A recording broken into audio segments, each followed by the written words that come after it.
What's up, guys? Thank you for tuning in. My name is Attorney Jasmine Mullen Allen with JMA Law PLC, and you are here because you want to know more about the e-contracts bundle. You want to know more about an operating agreement, an independent contractor agreement, a non-disclosure agreement, or a copyright assignment agreement. So it sounds really lawyerly and complicated, these terms that you may not recognize, but today I'm going to break it down for you so you understand what each agreement is and the purpose and function, and why your business as an entrepreneur, as a small business owner, why you need it. Okay, so let's start with the operating agreement. Okay, let's go back in time for a second.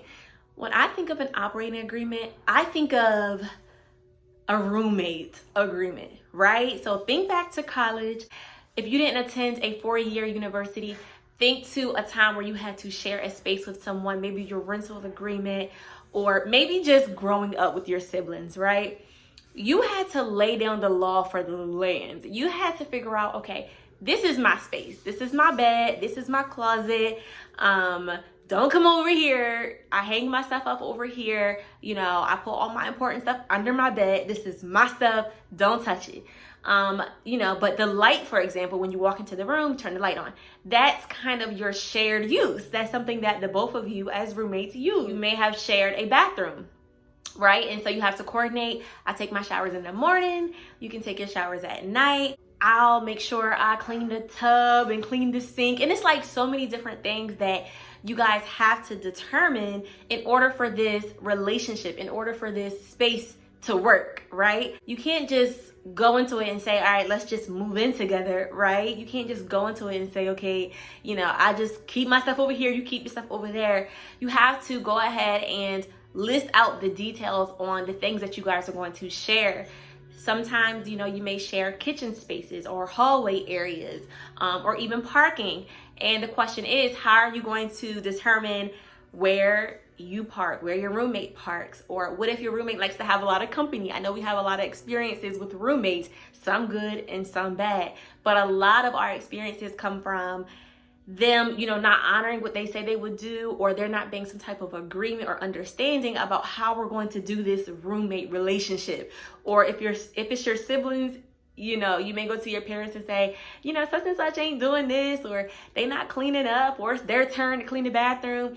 You need something though. So I just wanted to give that example to kind of translate it into the business world for an operating agreement, right? Because we go into businesses with partners, with friends, sometimes with family. Even though you may have a great relationship with that person, you still need something that governs the relationship. You need something that governs who's going to do A, who's going to do B.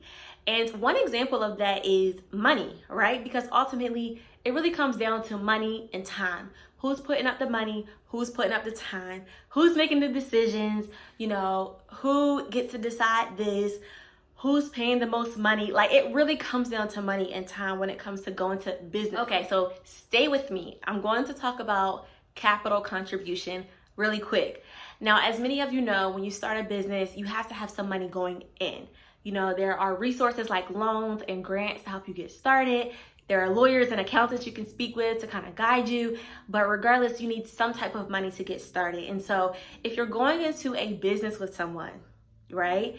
And listen, before you say, oh, but that's my auntie, I know her, we cool, or oh, but that's my cousin.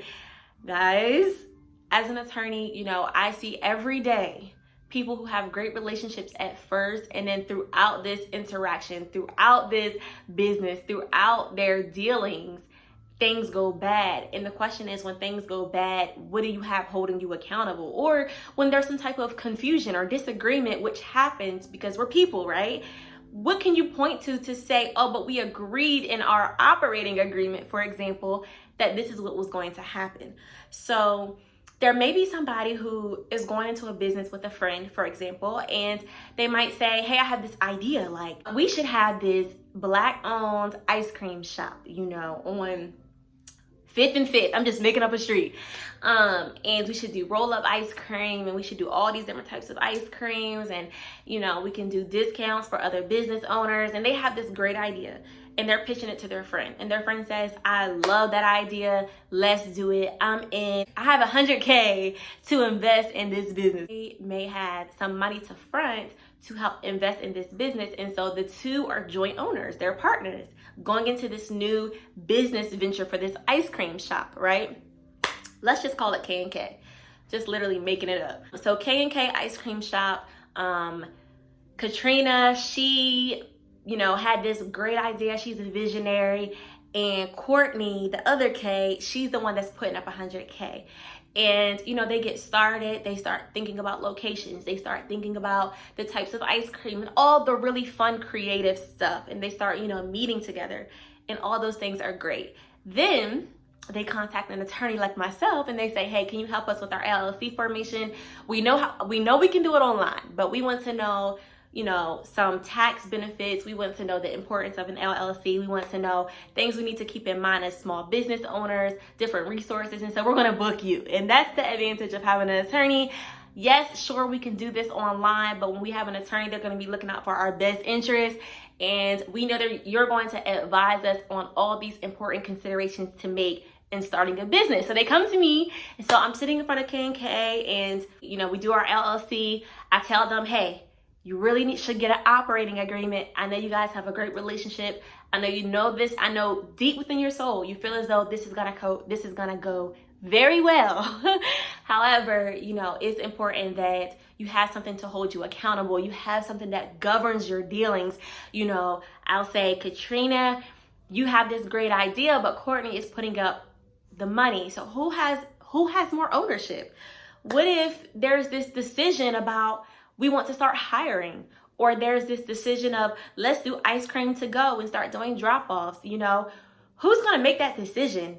Or this decision of let's start expanding our location. We're in Virginia, let's go to Maryland, let's go to Delaware. Who's going to make that decision? Is it just, how are you going to make that decision ultimately? Is it just a 50-50 vote?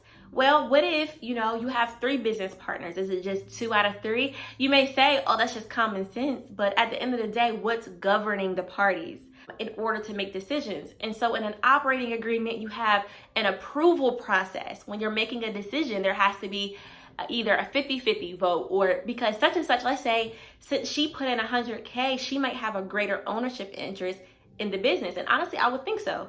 Even though she came up with the idea, she's ultimately investing a great deal of money to get it started. And so you may want to decide in your operating agreement that her vote ultimately carries the day. She's the one that has to agree before a decision is made. All of this gets sorted out in your operating agreement. You don't want to have to sort this out when there's a problem. You don't want to have to sort this out when it comes time to make a decision. You want it already to be sorted out, because guess what? When it comes time to make a decision, who is going to be biased about this? The person who has the idea to expand, or the person who has the idea to start hiring, or whatever it is, they're going to want to do it their way. If you don't have an operating agreement, there's nothing holding them accountable to what the two of you agreed to. So going back to my roommate example, something that we all can relate to. Who is responsible for what? Who's responsible for cleaning the kitchen? Who's responsible for cleaning the bathroom? I know a lot of times we try to just be like, oh, whatever, just clean up behind yourself, right? We just say that because we're all adults and we should just know. But typically that just doesn't work. We're rushing, or we have somewhere to be, or, we may clean up behind ourselves, but then our roommate comes to take a shower. They don't clean up behind themselves. And then how can you really tell who's the dirty one, right? Like, who didn't clean up behind themselves? And so it's just important to go ahead and say, okay, I'll be responsible for this room. I know that's how it was growing up. Like, my parents, I had the bathroom and I think the kitchen, the two worst. I can't remember if it was the kitchen too, but I know I had the bathroom. Like, that was my thing that I was responsible for, no matter who used it, no matter who went in there and tore it up. Like, it was just, we all had our set list of chores. And that's like any team environment, you have your set list. People say, oh, it's super easy to start an LLC. All we got to do is go up there to the State Corporation Commission website, fill it out, and boom, we got our business. But who's actually talking about all that it consists of to build and maintain a business? Who's actually teaching you the leadership skills you have to have, the teamwork and problem solving skills you have to have, or like I'm doing right now, the contracts that are essential to your business to prosper. And I think within our Black community, we're so used to doing things the cheap way. Like, oh, let's just do it the cheap way. Oh, let's just hit up such and such. They can get it done for $200 versus going through an attorney who's gonna pay $1,000. Let's just do it this way. This is the easier, cheap way. And then what happens? We have some issues, we have some problems, right? We have some disagreements that we never foreseen happening. And then we're paying for it in the long run versus just in the beginning, getting those protections, getting those things in place, getting those writings that actually hold people accountable. It's not, I don't trust you, so let's get an operating agreement. No, honestly, 5 years from now, do I even trust myself to be able to make a sound decision about this particular situation? Or if something were to occur, would I have the means to be able to come up with a solution? I don't know. So it's not just, I don't trust you. It's let's hold each other accountable. And I think that's the most wise thing that you could do. So when it comes to your operating agreement, you have your listed out responsibilities, because how are you going to run this enterprise, this business, and you don't even know what people are responsible for? Let's get into intellectual property and trade secrets. I do not want to bore you to death, so I'm just going to give you examples because that's the best way that I learn, is by giving me a real life example that I can relate to. You have a business, K&K. Katrina and Courtney have this ice cream business. And let's say, Katrina, remember, she's the visionary. She says, hey, I'll just do the logo. Like, I can draw. She's an artist on the side. She can draw. She's familiar with the graphic design. I'll just create our logo for our company. Boom, we can save money. Remember I talked about you always want to find ways to save money. She creates the logo for the company. It's beautifully done, like masterpiece, And let's see, Katrina was the one to create the logo. Courtney, the money man, she loves it. She loves the logo and she says, let's use it. So they have this logo that they're using for this business. Now, things get tough, things get rough, and for whatever reason, they decide to no longer move forward with this business. Let's say they didn't really get too invested in it. It was just in the beginning. So first question is, what about that $100K that Courtney decided to contribute? First question is, where does that go? For this particular example about intellectual property, what about the logo? What if Katrina, I'm going like this, like they're here with me so I can remember who's who. What if Katrina says, I'm just going to do this business later on by myself. Right now is not a good time. We're both in school. We're trying to finish up school. We're both in debt. I'm going to wait till I get on my feet and then I'm going to launch this business separately by myself. Okay. What about that logo that she created? Now, in this example that I'm giving you, it might not sound that significant because it's like, well, okay, the logo can just go with the new business that she starts. No big deal. They decided not to move forward. But what if the logo actually has a brand presence to the point where it's worth a lot of money? People were beginning to see this logo. People started to love this logo to the point where somebody will actually pay to buy the logo. Now, mind you, you can do that because intellectual property, you can sell it. That's where the value comes from. The fact that you can actually sell it. It's worth something. And so Katrina says, I'm going to use it later. So later on, years go by and all of a sudden, Courtney sees this logo that used to be part of their business. She sees it, advertised, and she sees it on commercials and on Facebook and Instagram. And she's like, wait a minute, that was our logo. Or let's say Katrina decides to use the K&K name still. I mean, her name's Katrina. She just decided to keep the name, but she's doing it by herself now. Now, Courtney can say, wait a minute, that was our name. But if they don't have an operating agreement that actually specified who owned the intellectual property that was created, whether it was the name, the slogan, the logo, whatever, technically she can take it and use it as her own. Even if Courtney invested time, resources, maybe she bought Adobe Photoshop for her to actually create the logo. It doesn't matter because they didn't spell out who was going to own the intellectual property that came from them building the business. It's the same thing with trade secrets, right?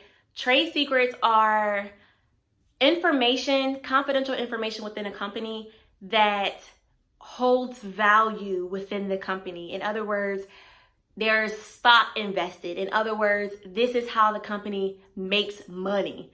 So the best example I can think of is, think of Coca-Cola. The recipe, the infamous recipe that nobody knows where it is. If you go to Atlanta and you go to the headquarters, it's like this big secret on what the recipe is for Coca-Cola, right? And so that's a trade secret. It's worth probably billions of dollars. They could actually sell it to a company and make that money. You know what I mean? That's the importance of it. It holds monetary value. So let's say that there's trade secrets within a business.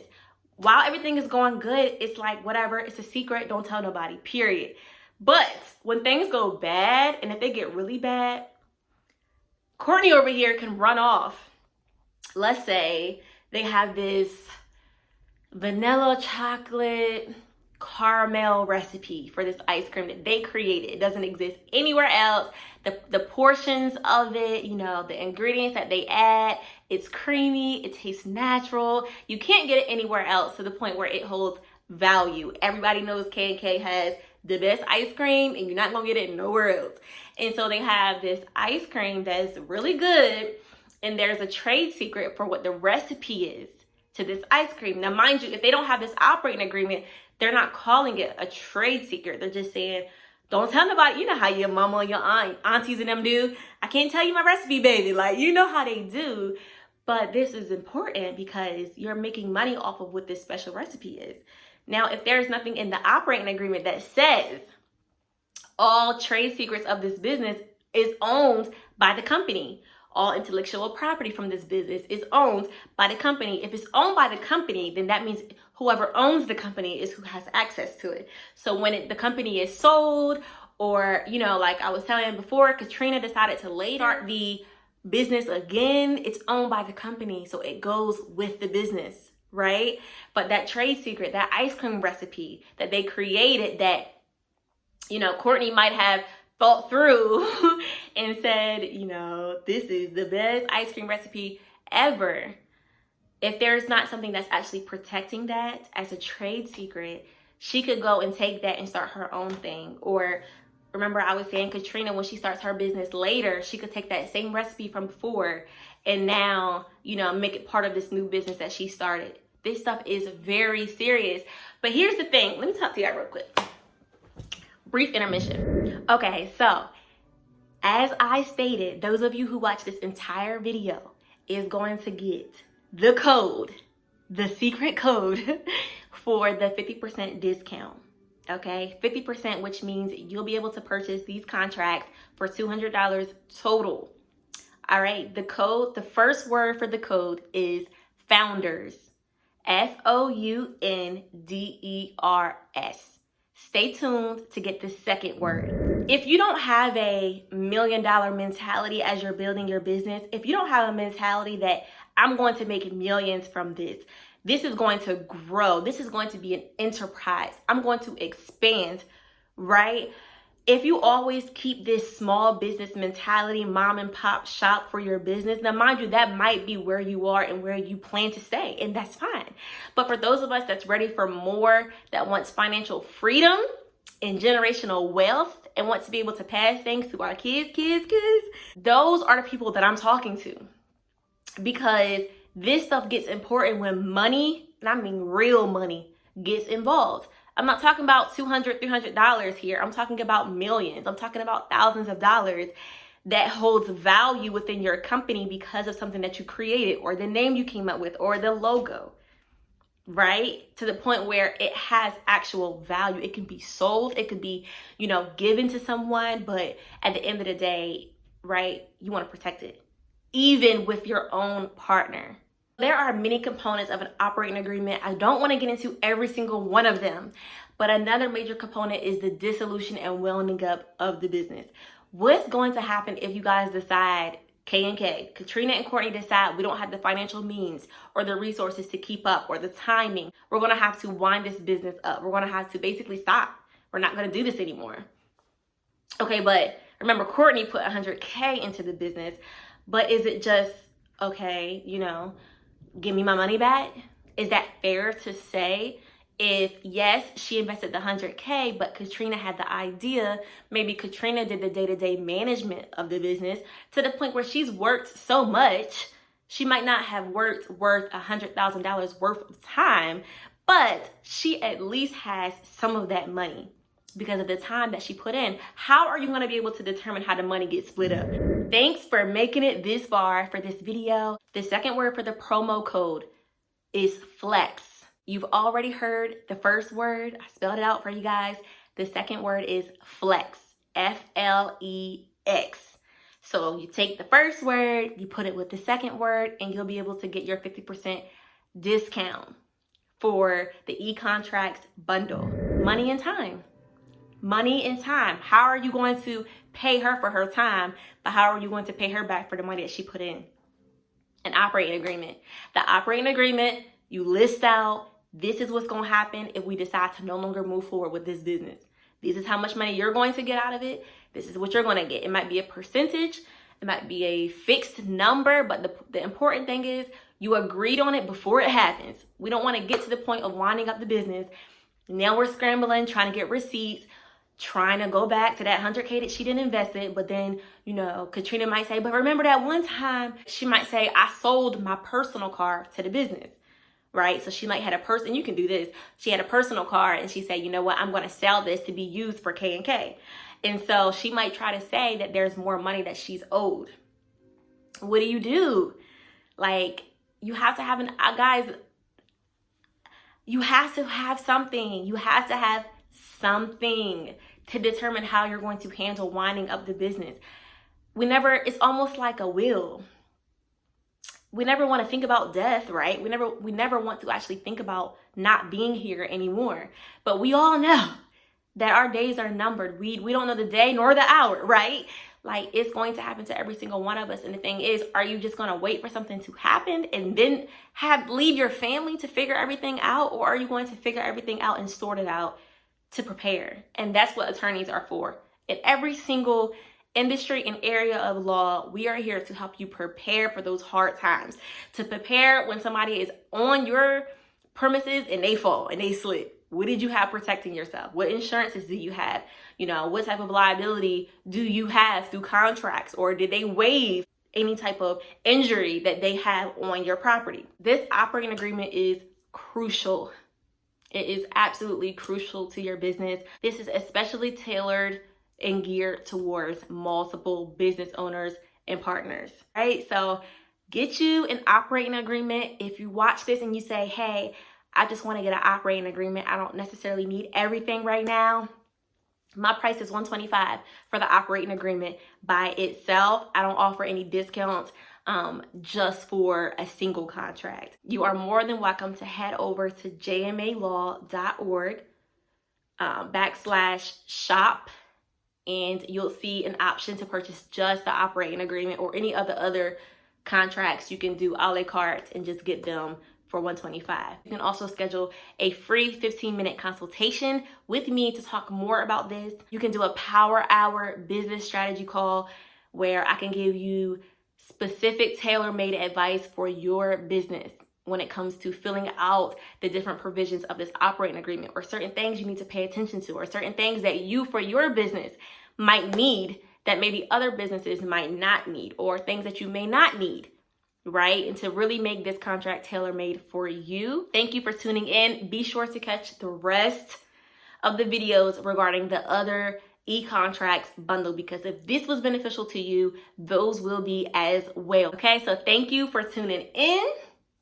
And I hope that this provided some wisdom, insight for you to take a step further in your business. And I wish you the best. All of my services are listed on my website at www.jmalaw.org.